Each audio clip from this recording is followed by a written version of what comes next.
Mathura railway স্টেশনের সেই কনকনে ঠান্ডা রাতে হালকা হলুদ আলোগুলো মিটমিট করছিল। প্ল্যাটফর্মের একটি বেঞ্চে এক যুবক গভীর ঘুমে আচ্ছন্ন ছিল। চারপাশটা ছিল নিঝুম, সশব্দহীন। তখনই হঠাৎ এক নরম এবং কম্পিত কণ্ঠস্বর তার কানে ভেসে এলো। একটু উঠুন, আমাকেও একটু বসার জায়গা দিন। সেই কণ্ঠস্বরটি যে তার জীবনের গল্প চিরতরে বদলে দিতে চলেছে, তা সে জানত না।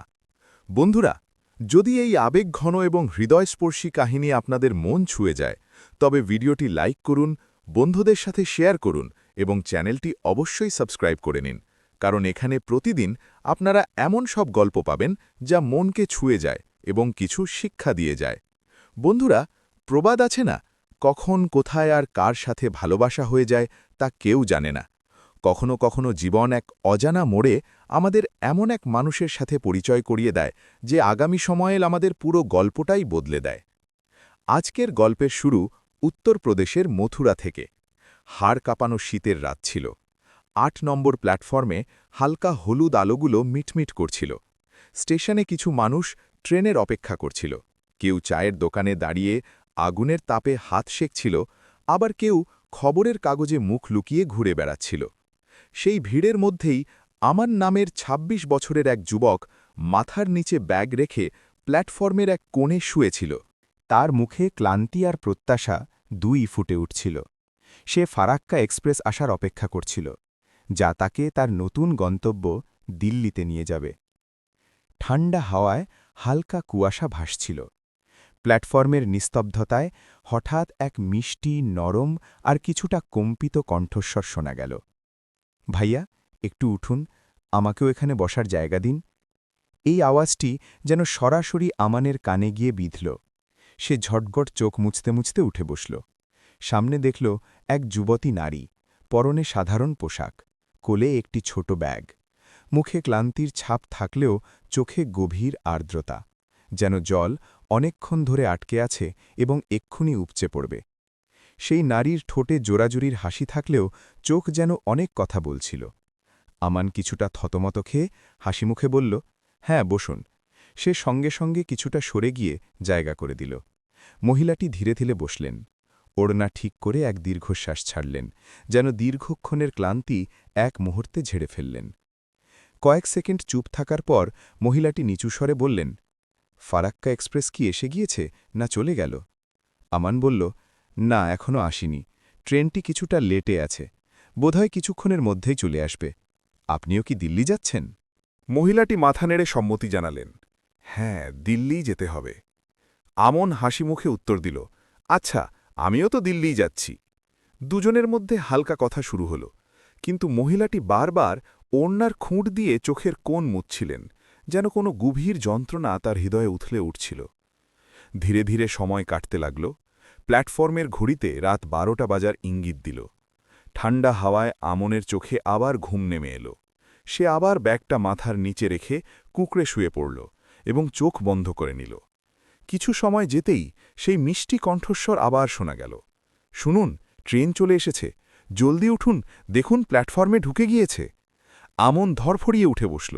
দেখল সামনেই ফারাক্কা এক্সপ্রেস দাঁড়িয়ে আছে। সিগন্যাল সবুজ হয়ে গিয়েছে এবং ইঞ্জিনের ধোঁয়া বাতাসে এক রহস্যময় কুয়াশা তৈরি করছিল। সে ব্যাগ নিয়ে দৌড়ে ট্রেনের কামরার কাছে পৌঁছল। তখনই পেছন থেকে সেই মহিলা আওয়াজ দিয়ে বললেন, এদিকে আসুন, আমি আপনার জন্য সিট রেখেছি। আপনি আমাকে প্ল্যাটফর্মে জায়গা দিয়েছিলেন, ভাবলাম আমিও আপনার উপকারটা ফিরিয়ে দিই। আমন এক মুহূর্তের জন্য থমকে দাঁড়িয়ে তারপর হালকা হেসে মহিলাটির পাশে গিয়ে বসল। ট্রেন ধীরে ধীরে শব্দ করে প্ল্যাটফর্ম ছাড়তে শুরু করল। বাইরে অন্ধকার আর হালকা কুয়াশা। ভেতরে ঘুমে বিভোর কিছু যাত্রী, আর সামনে বসে থাকা সেই মহিলাটি, যিনি কখনো জানলার বাইরে তাকাচ্ছিলেন, কখনো চোখ মুছছিলেন, আবার কখনো অজানিতেই আমনের দিকে তাকাচ্ছিলেন। আমনের মনে প্রশ্নের ঝড় বয়ে যাচ্ছিল। কে এই নারী? তার মুখে এত দুঃখ কেন? কেন তার চোখগুলো কাঁদতে কাঁদতে এত ক্লান্ত হয়ে পড়েছে?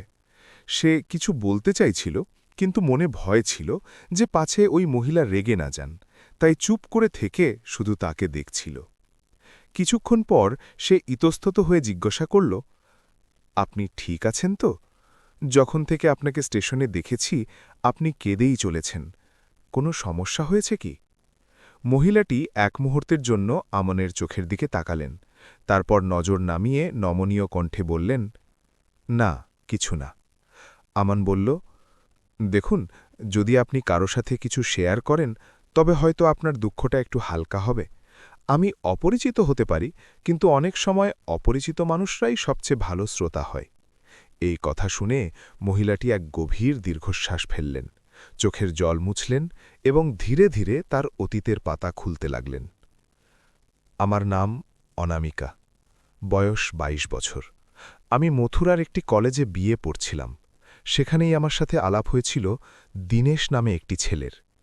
তার কণ্ঠে ভালোবাসা, বেদনা আর অনুশোচনা মিলেমিশে একাকার হয়ে গিয়েছিল।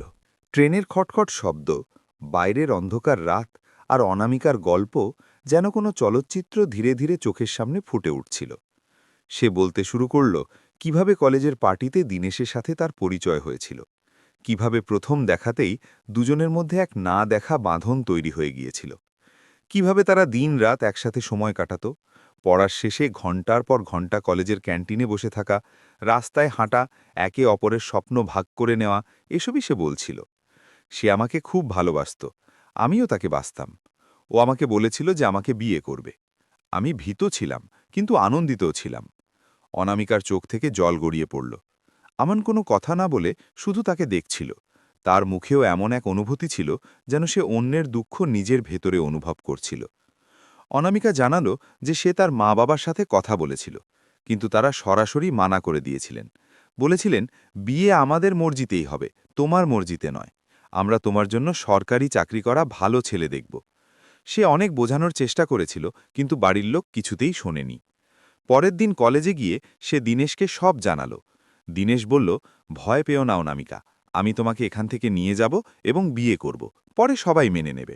অনামিকাও রাজি হয়ে গেল এবং তারপর দুজনে কলেজের পরে পালিয়ে গিয়ে এক মন্দিরে বিয়ে করে নিল। মন্দিরে হালকা রোদ, অগ্নি সাক্ষী রেখে ৭ পাক, মন্ত্রোচ্চারণ আর ২ প্রেমিকের চোখে স্বপ্নের উজ্জ্বলতা। আমার মনে হয়েছিল আমার জীবন এবার সুন্দর হয়ে যাবে, অনামিকা বলল। তার কণ্ঠে এক মুহূর্তের জন্য হাসি এলেও পরক্ষণেই তা ভারী হয়ে গেল। মন্দিরে বিয়ে সেরে অনামিকা আর দীনেশ যখন দীনেশের বাড়িতে পৌঁছাল, বাড়ির পরিবেশ প্রথমে থমথমে ছিল। দরজা খুলতেই দীনেশের বাবার চোখে রাগ ফুটে উঠল। না জানিয়েই সরাসরি বউ নিয়ে ঘরে হাজির। মায়ের চোখেও বিস্ময় ছিল। কিন্তু দীনেশ তাদের একদিকে নিয়ে গিয়ে পুরো কথা বুঝিয়ে বলল, কলেজের প্রেম, বিয়ের শপথ আর অনামিকার ভালো স্বভাবে কথা। অনেকক্ষণ আলোচনার পর বাবা মায়ের রাগ ধীরে ধীরে জল হয়ে গেল। তারা যখন ফিরে এলেন, অনামিকা দরজায় মাথা নিচু করে দাঁড়িয়েছিল। তখনই শাশুড়িমা তার মাথায় হাত রেখে বললেন, এসো, যখন বউ হয়ে এসেছ তখন এই ঘরের লক্ষ্মী হয়েই থেকো। অনামিকার চোখ খুশির জলে ভরে উঠল। তার মনে হল তার স্বপ্ন পূর্ণ হয়েছে। পরবর্তী কয়েক মাস অনামিকার জীবনের সবচেয়ে সুন্দর দিন ছিল। সকালে শাশুড়ির সাথে রান্নাঘরে কাজ করা, বিকেলে দীনেশের সাথে শহরের রাস্তায় ঘুরে বেড়ানো, উৎসবে ঘর সাজানো, প্রতিটি মুহূর্তে আপনজন এবং ভালোবাসা মিশে থাকত। দীনেশ তাকে খুব ভালোবাসত, প্রতিটি ছোটখাটো বিষয়ে খেয়াল রাখত। অনামিকাকে একটুও বিষণ্ণ দেখলে সে সাথে সাথে তাকে হাসানোর চেষ্টা করত। তুমি হাসলে মনে হয় পুরো ঘরটা আলোয় ভরে গিয়েছে, দীনেশ প্রায়ই একথা বলত। অনামিকার মনে হতো সে সত্যিই নিজের এক পৃথিবী সাজিয়ে নিয়েছে। কিন্তু এরই মাঝে তার পুরনো দুনিয়ায় এক ফাটল দেখা দিল। অনামিকা তার বাপের বাড়িতে ফোন করেছিল মার সাথে কথা বলতে, কিন্তু ফোন তুলতেই মা বলে উঠলেন, অনামিকা, আর কোনো দিন এই নম্বরে ফোন করবি না। তুই আমাদের মান সম্মান ধুলোয় মিশিয়ে দিয়েছিস। আমাদের জন্য তুই এখন মরে গিয়েছিস। বলেই ফোনটা কেটে গেল। অনামিকা কাঁপতে কাঁপতে ফোনটা রেখে দিল। চোখের জল আর বাঁধবান ছিল না। সেই মুহূর্তে সে বুঝতে পারল যে তার বাপের বাড়ি, শৈশব, পরিবার সব পেছনে ফেলে এসেছে। দীনেশ তাকে জড়িয়ে ধরে সান্ত্বনা দিয়ে বলল, কেঁদো না, আমি তো আছি, এখন এটাই তোমার ঘর আর আমিই তোমার সব। সেই কথাগুলো অনামিকার জন্য ওষুধের মতো কাজ করেছিল। ২ বছর এই ভালোবাসা আর দায়িত্বের মধ্যেই কেটে গেল। তারপর এলো সেই দিনটি, যা অনামিকার জীবন চিরতরে বদলে দিল। রাত তখন প্রায় ১১টা। দীনেশ আর অনামিকা মোটরসাইকেলে করে শহর থেকে ফিরছিল। ঠান্ডা হাওয়ায় দুজনে কথা বলতে বলতে হাসছিল। রাস্তাটি ছিল একদম নির্জন। তখনই এক মোড়ে সামনে থেকে আসা এক দ্রুতগামী চাক নিয়ন্ত্রণ হারিয়ে ফেলল। তীব্র হর্নের শব্দ, টায়ারের ঘর্ষণের আওয়াজ, আর এক নিমেষেই জীবনটা উলটপালট হয়ে গেল। অনামিকার চোখের সামনে সবকিছু ঝাপসা হয়ে গেল। মোটরসাইকেলটি শূন্যে আছাড় খেল, দীনেশ মারাত্মকভাবে মাটিতে পড়ে গেল। ট্রাক চালক না দাঁড়িয়েই পালিয়ে গেল। অনামিকা আহত হলেও জ্ঞান হারায়নি। সে চিৎকার করতে করতে দীনেশের মাথা নিজের কোলে তুলে নিল। দীনেশ, চোখ খোলো, প্লিজ। কিন্তু দীনেশের নিঃশ্বাস তখন শেষ মুহূর্তের অতিথি। তার চোখগুলো অনামিকার দিকে অপলক তাকিয়েছিল, যেন কিছু বলতে চায়, আর তারপর চিরতরে বন্ধ হয়ে গেল। কিছুক্ষণ পরে পুলিশ এলো। দেহ ময়না তদন্তের জন্য নিয়ে যাওয়া হলো। অনামিকা কাঁদতে কাঁদতে অজ্ঞান হয়ে গেল। সকাল হতেই শ্বশুর শাশুড়ি পৌঁছলেন। পুলিশ দীনেশের দেহ তাদের হাতে তুলে দিল। পুরো এলাকায় শোকের ছায়া নেমে এলো। অনামিকার জন্য সেই দিনটি যেন এক অন্ধকার যুগের শুরু। যে বাড়িতে সে হাসি ভালোবাসায় 2 বছর কাটিয়েছিল, এখন সেই বাড়ির প্রতিটি কোণা তাকে বিদ্রূপ করতে লাগল। প্রথম কয়েক সপ্তাহ শ্বশুর শাশুড়ি তাকে কোনো মতে সাথে রাখলেও ধীরে ধীরে তাদের ব্যবহারে তিক্ততা আসতে লাগল। একদিন শাশুড়ি পূজা শেষে দীনেশের ছবির সামনে দাঁড়িয়ে বললেন, যখন থেকে এই বউ ঘরে এসছে আমাদের ঘরের সুখ শান্তি সব চলে গেল, ছেলেও চলে গেল, তোর শ্বশুরের শরীরও খারাপ হতে শুরু করল। অনামিকা কাঁদতে কাঁদতে বলল, মা, আমি তো কিছু করিনি, ওটা তো একটা দুর্ঘটনা ছিল। কিন্তু তাদের চোখে তখন আর স্নেহ ছিল না। দিনে দিনে অপবাদ বাড়তে লাগল। তোর অলক্ষণে ছায়া আমাদের ছেলেকে কেড়ে নিল, তোর জন্য আমাদের ঘর ধ্বংস হয়ে গেল। অনামিকা ভেতর থেকে ভেঙে পড়ছিল। আর তারপর এলো সেই দিনটি যা সে কল্পনাও করেনি। রাতের বেলা শাশুড়ি তার ঘরে এসে হাত ধুলে বললেন, তুই এই ঘর থেকে চলে যা। আজ থেকে তুই আর আমাদের বউ নোস, আমার ছেলের সাথে তোর সম্পর্ক শেষ, এই ঘরে তোর আর জায়গা নেই। অনামিকা স্তব্ধ হয়ে গেল। তার চোখে আতঙ্ক আর অসহায়ত্ব ফুটে উঠল। আমি কোথায় যাব মা? আমার তো আর কেউ নেই, বাপের বাড়ির লোকেরাও মুখ ফিরিয়ে নিয়েছে। কিন্তু শাশুড়ি কঠোর স্বরে দরজা খুলে বললেন, কাল সকালের মধ্যে তোকে চলে যেতে হবে, এই ঘরের দরজা তোর জন্য চিরকালের মতো বন্ধ। সকাল হতেই অনামিকাকে ঘর থেকে বের করে দিয়ে পেছনে দরজা বন্ধ করে দেওয়া হল। সে কিছুক্ষণ দরজা ধাক্কাল, অনেক কাঁদল, কিন্তু কেউ দরজা খুলল না। সেই রাতে সন্তান সম্ভবা অনামিকা একা স্টেশনের বেঞ্চে বসেছিল। হাতে একটি ছোট ব্যাগ, চোখে যন্ত্রণা আর মনে হাজারো প্রশ্ন। কোথায় যাব, কাকে বলবো, কাকে বিশ্বাস করব? সে যখন ভাবনায় ডুবেছিল, তখন ট্রেনের কামরায় বসা আমানের দিকে আবার তাকাল। আমানের চোখে সে এক অকৃত্রিম মানবতা দেখল, যা আজকের দিনে খুব কম দেখা যায়। আমার নিচু স্বরে বলল, তুমি কি তোমার শ্বশুর শাশুড়িকে জানাওনি যে তুমি মা হতে চলেছ? অনামিকার চোখ ভরে এলো। বলার সুযোগই পেলাম না। প্রতিদিন তারা আমার উপর রাগ দেখাতেন, আর শেষমেশ বের করে দিলেন। আমানের চোখেও জল এলো। সে দীর্ঘশ্বাস ফেলে বলল, তোমার সাথে যা হয়েছে তা একদমই ঠিক হয়নি, কিন্তু এখন তুমি আর একা ন। সেই মুহূর্তে ট্রেনের জানলার বাইরে অন্ধকার থাকলেও অনামিকার জীবনে যেন নতুন আলোর পদচ্ছনি শোনা যাচ্ছিল। পরের দিন সকালে দিল্লির স্টেশন চলে এলো। ভিড়ের কোলাহল, কুলিদের আওয়াজ, ধোঁয়ায় মেশানো ঠান্ডা হাওয়া, সবকিছুই নতুন। অনামিকা নামার সময় কিছুটা ইতস্তত করছিল। তার কোনো থাকার জায়গা ছিল না, কোনো চেনা মানুষ ছিল না। সামনে ছিল শুধু এক অনিশ্চিত ভবিষ্যৎ। আমান তার কাছে এসে বলল, অনামিকা, দিল্লিতে তুমি কাউকে চেনো? না, কাউকেই চিনি না। অনামিকা ক্ষীণ স্বরে উত্তর দিল। তবে কোথায় যাবে? যদি তোমার কোনো যাওয়ার জায়গা না থাকে, তবে আমার সাথে এসো। আমি তোমাকে কাছেই একটা ঘর ভাড়া করে দেব, আর তুমি চাইলে কাজ খুঁজতেও সাহায্য করব। অনামিকা কয়েক মুহূর্ত ভাবল, তারপর ধীরে ধীরে সম্মতি দিল। সে বলল, ঠিক আছে, কিন্তু ঘর ভাড়া আমি নিজেই দেব, কারো ওপর বোঝা হয়ে থাকতে চাই না। আমান হাসল, ভাড়া না হয় পরেই দিও, এখন জরুরি হলো তোমার মাথার ওপর ছাদ পাওয়া। দুজনে স্টেশন থেকে বাইরে বেরোল। ভিড়ের মাঝে অটোরিকশার হর্নের আওয়াজে তারা এক ছোট মহল্লায় পৌঁছল, যেখানে আমান আগে থেকেই ভাড়া থাকত। সেখানে সে বাড়িওয়ালার সাথে কথা বলল, চাচা, এই মহিলাটি খুব বিপদে পড়েছেন, গ্রাম থেকে এসেছেন, ওনার একটা ঘর দরকার, আপনি ওনাকে বিশ্বাস করতে পারেন, উনি খুব ভালো মানুষ। বাড়িওয়ালা চাচা আমানকে বহু বছর ধরে চিনতেন। বাড়িওয়ালা চাচা আমানকে খুব ভালোভাবে চিনতেন। তিনি বললেন, তুই যখন বলছিস বাবা তখন মেনে নিলাম। পাশের ঘরটা খালি আছে, ওটাই দিয়ে দিচ্ছি। আমান 1 মাসের অগ্রিম ভাড়া নিজের পকেট থেকেই দিয়ে দিল। অনামিকা বলল, না, এমন করবেন না, সামনের মাসে আমি সব ফিরিয়ে দেব। আমান হেসে বলল, ঠিক আছে, এটাকে ঋণ হিসেবেই ধরে নাও। সেদিন অনামিকা প্রথমবার ঘরে একা বসল। চারপাশে তাকালো, ভাঙা দেওয়াল, পুরনো পাখা আর একটা ছোট বিছানা। কিন্তু তার কাছে সেই জায়গাটি কোনো রাজপ্রাসাদের চেয়ে কম ছিল না। অন্তত এখন সে আর রাস্তাই ছিল না।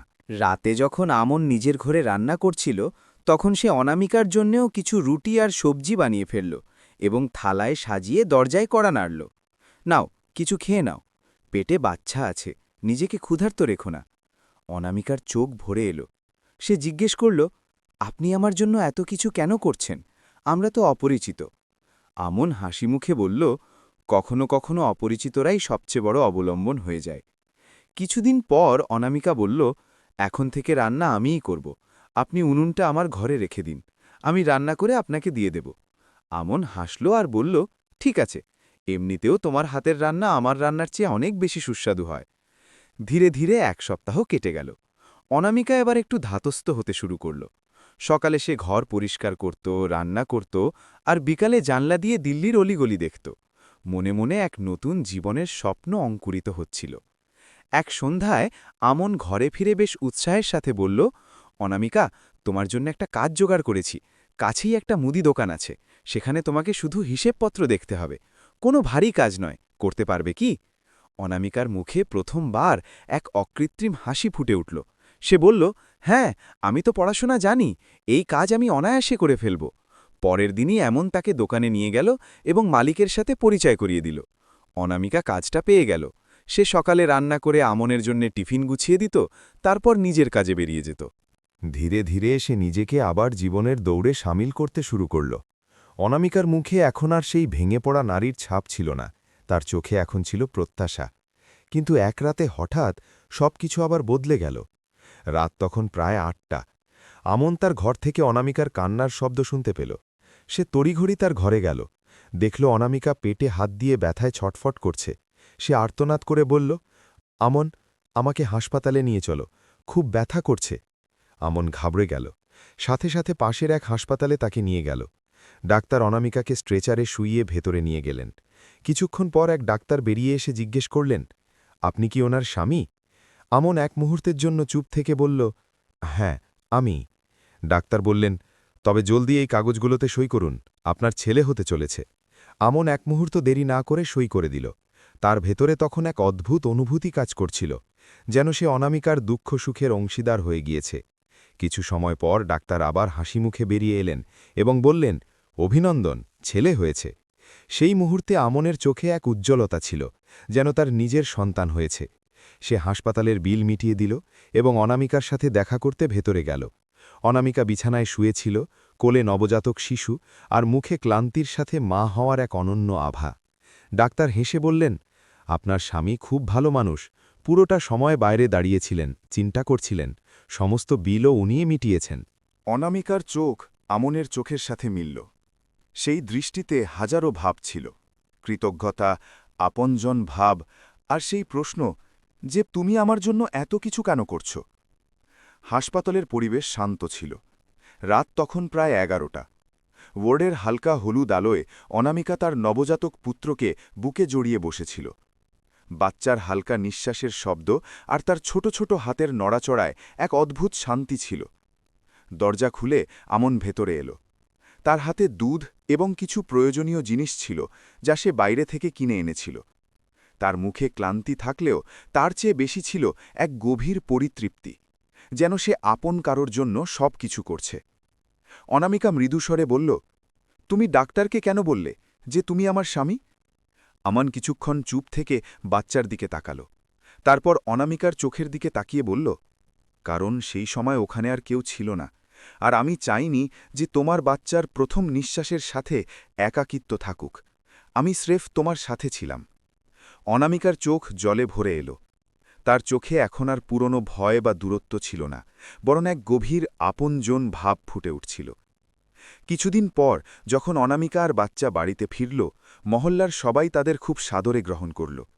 পাড়ার মহিলারা বাচ্চাকে কোলে নিয়ে খেলাতো আর আমানকে দেখে বলতো, বাবা তুই খুব বড় কাজ করেছিস, সবাই এমনটা করতে পারে না। একদিন অনামিকা ঘরে বসে বাচ্চাকে খাওয়াচ্ছিল। এমন সময় আমান ভেতরে এলো। কিছুটা ইতস্তত করে বলল, অনামিকা, একটা কথা বলার ছিল। অনামিকা অবাক হয়ে তাকাল। আমান এক গভীর দীর্ঘশ্বাস নিল। তার কণ্ঠে ছিল গাম্ভীর্য। সে বলল, অনামিকা, তোমাকে আমার খুব পছন্দ। তোমার সাহস, তোমার সরলতা আর যেভাবে তুমি সমস্ত প্রতিকূলতার মাঝে নিজেকে সামলেছ তা আমাকে মুগ্ধ করেছে। আমি প্রতিদিন তোমাকে লক্ষ্য করেছি। আজ আমি চাই যে তুমি যদি রাজি থাকো তবে আমি তোমাকে বিয়ে করতে চাই। ঘরটি কয়েক মুহূর্তের জন্য একদম নিস্তব্ধ হয়ে গেল। অনামিকার কোলে বাচ্চা ছিল, কিন্তু তার হৃদয়ে তখন আবেগের ঝড় বয়ে যাচ্ছিল। সে নিচু স্বরে বলল, তুমি জানো তো আমার অতীত কেমন? আমি বিধবা, আমার একটা সন্তান আছে। সমাজ কি বলবে? আমান হাসল। সে বলল, আমি সমাজের তোয়াক্কা করি না, আমি তোমার পরোয়া করি।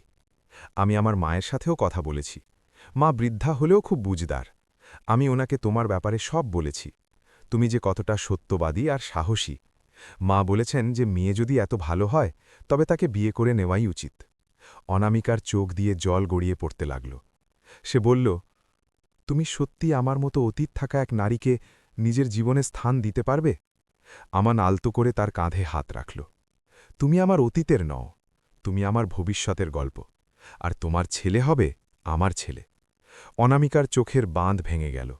সে বাচ্চাকে পাশে রেখে কোনো কথা না বলে আমানকে জড়িয়ে ধরল। সেই আলিঙ্গনে এক ভেঙে পড়া জীবন নতুন অবলম্বন খুঁজে পেল। পরের দিন সকালে আমান অনামিকা আর বাচ্চাকে সাথে নিয়ে কাছের এক মন্দিরে গেল।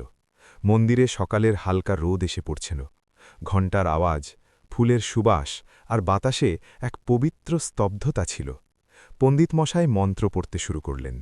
অনামিকার শীতিতে শিবুর উঠল, গলায় মঙ্গলসূত্র পরিয়ে দেওয়া হল। আমানের চোখে এক অকৃত্রিম আনন্দ ফুটে উঠছিল। মন্দিরে উপস্থিত কিছু মানুষ আবেগপ্রবণ হয়ে বললেন, আজও সত্যিকারের ভালোবাসা আর মানবতা বেঁচে আছে। বিয়ের পর দুজনে আদালতে গিয়ে নিয়মমাফিক রেজিস্ট্রেশনও করল। এখন থেকে অনামিকা আর তার ছেলে আমানের জীবনের অবিচ্ছেদ্য অংশ হয়ে গেল। সন্ধ্যায় বাড়িওয়ালাকে ফোন করে আমান বলল, চাচা, এখন থেকে আমরা দুজনে একই ঘরে থাকব। আমি আর অনামিকা বিয়ে করে নিয়েছি। বাড়িওয়ালা হেসে বললেন, আমি তো আগেই আন্দাজ করেছিলাম বাবা। আজ না হয় কাল এটা হওয়াই ছিল। ভগবান তোমাদের সুখে রাখুন। কয়েক মাস পর সেই একই মহল্লা, সেই ছোট ঘর, কিন্তু সেখানে এখন এক সাজানো পরিবার। অনামিকা ভোরে উঠে আমন আর ছেলের জন্যে জলখাবার বানাত। আমন কাজে যেত। সন্ধ্যায় তিনজনে একসাথে ছাদে বসত, গল্প, হাসি আর প্রশান্তির পরিবেশ। যে অনামিকা একদিন স্টেশনে একা বসে ভেবেছিল তার আর কেউ নেই, আজ তার কাছে একজন স্বামী, একটি সন্তান এবং একটি ঘর ছিল। জীবনের এক নতুন যাত্রা শুরু হয়ে গিয়েছিল। গল্পের শিক্ষা, জীবনে কখনো কখনো মনে হয় যেন সব শেষ হয়ে গিয়েছে, কিন্তু সত্যিটা হল প্রতিটি শেষেই এক নতুন শুরু লুকিয়ে থাকে। অনামিকার কাহিনী আমাদের শেখায় যে মানবতা, সত্য আর সাহস দিয়ে অন্ধকারের মাঝেও আলোর পথ খুঁজে পাওয়া যায়, আর কখনো কখনো অপরিচিতরাই সবচেয়ে আপন হয়ে ওঠে। বন্ধুরা, আপনাদের এই গল্পটি কেমন লাগলো কমেন্টে অবশ্যই জানাবেন। যদি গল্পটি আপনাদের মন ছুঁয়ে যায় তবে ভিডিওটি লাইক করুন এবং চ্যানেলটি সাবস্ক্রাইব করুন। সাথে বেল আইকনটি অবশ্যই চেপে দেবেন যাতে পরবর্তী সত্য এবং হৃদয়স্পর্শী গল্প সবার আগে আপনাদের কাছে পৌঁছায়। আবার দেখা হবে অন্য এক আবেগঘন গল্পে। ততক্ষণ পর্যন্ত জয় হিন্দ, জয় ভারত। অনেক অনেক ধন্যবাদ।